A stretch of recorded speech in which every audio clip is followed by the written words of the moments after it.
امید ہے آپ سب خیریت سے ہوں گے۔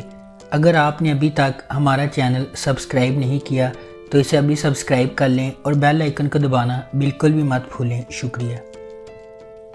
Number 10، Chaudhry and sons. Chaudhry and sons ایک ہلکے مزاج کا فیملی ڈرامہ ہے جو فیملی ری یونین کے گرد گھومتا ہے۔ دلدار علی ایک قابل احترام آدمی ہے جو پرانی خاندانی روایات اور اقدار کا بہت زیادہ احترام کرتے ہیں۔ شروع سے ہی اسے اس حقیقت پر فخر ہے کہ اس کے خاندان میں کسی نے بھی ان کے قریبی خاندان سے باہر شادی نہیں کی، جب تک کہ اس کی اپنی بیٹی صباحت نے اسے مایوس نہیں کیا، جبکہ اس نے اسے تمام خاندانی تعلقات ختم کر لیے تھے۔ دوسری جانب صباحت اپنے شوہر کے ساتھ کافی عرصہ قبل ایک حادثے میں انتقال کر گئی تھی۔ وہ اپنی بیٹی پری کو اپنی دادی ملکہ بیگم کی دیکھ بھال میں چھوڑ گئی تھی۔ نمبر 9، سنگے ماں۔ یہ سیریز ان رازوں کے گرد گھومتی ہے جو اس وقت کھلتے ہیں جب ایک نوجوان ہلمند اپنے والد کے قتل کا بدلہ لینے کا فیصلہ کرتا ہے۔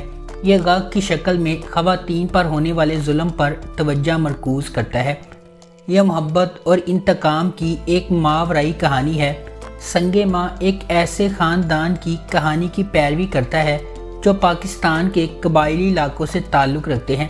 ڈرامے میں بتایا جائے گا کہ کس طرح ایک جھوٹی روایت کی وجہ سے لوگوں کو اپنی جانیں اور محبتیں قربان کرنا پڑتی ہیں۔ نمبر 8، مجھے پیار ہوا تھا۔ مجھے پیار ہوا تھا ماہر، سعد اور اریب کے درمیان لو ٹرائنگل پر مبنی ہے۔ سعد ہمیشہ سے اپنی کزن ماہر سے محبت کرتا رہا ہے، لیکن جب وہ اس کا اعتراف کرنے میں ناکام رہتا ہے تو زندگی ایک مختلف موڑ لیتی ہے اور اریب فریم میں داخل ہوتا ہے۔ تھوڑی سی غلط فہمی کی وجہ سے معاملات ٹوٹنے لگتے ہیں اور محبت کرنے والوں کے درمیان اعتماد ٹوٹ جاتا ہے۔ نمبر 7، تیرے بن۔ میرب ایک پرجوش اور خوبصورت نوجوان لڑکی ہے جو اعلیٰ تعلیم حاصل کرنا چاہتی ہے۔ اس کی پوری دنیا اس کے والدین کے گرد گھومتی ہے اور وہ ان پر سب سے زیادہ یقین کرتی ہے۔ اس کی مضبوط اور پر اعتماد شخصیت اسے اپنے آس پاس کی سماجی ناانصافیوں کے خلاف کھڑا کرتی ہے۔ اس کے برعکس مرتسم کا تعلق ایک طاقتور اور با اثر خاندان سے ہے۔ وہ اپنے خاندان کے اخلاق اور روایات کا احترام اور قدر کرتا ہے اور خاندان کو نیچا دکھانے سے انکار کرتا ہے۔ نمبر 6، ہم تم۔ آدم سلطان اور نیہا قطب الدین بچپن کے حریف اور پڑوسی ہیں۔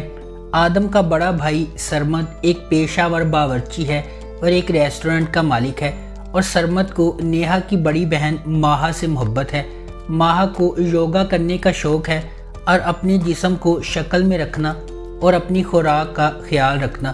قطب الدین، نیہا اور ماہا کے والد اپنی بیٹیوں سے زیادہ آدم پر توجہ دیتے ہیں کیونکہ اس نے ہمیشہ بیٹا نہ ہونے پر افسوس کا اظہار کیا ہے۔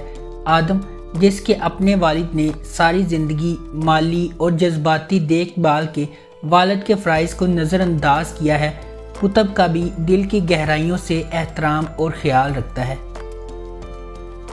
نمبر 5، میرے ہم سفر۔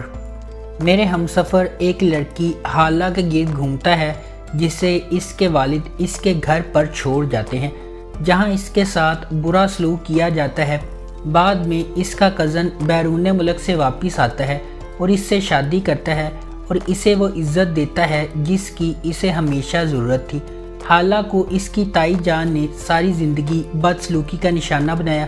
اس کے کزن حمزہ نے اسے عزت اور پیار دیا۔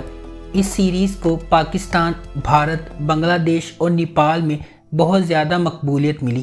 حالہ اور حمزہ کی کیمسٹری کو ناظرین نے بے حد پسند کیا۔ نمبر 4، کیسی تیری خود غرضی۔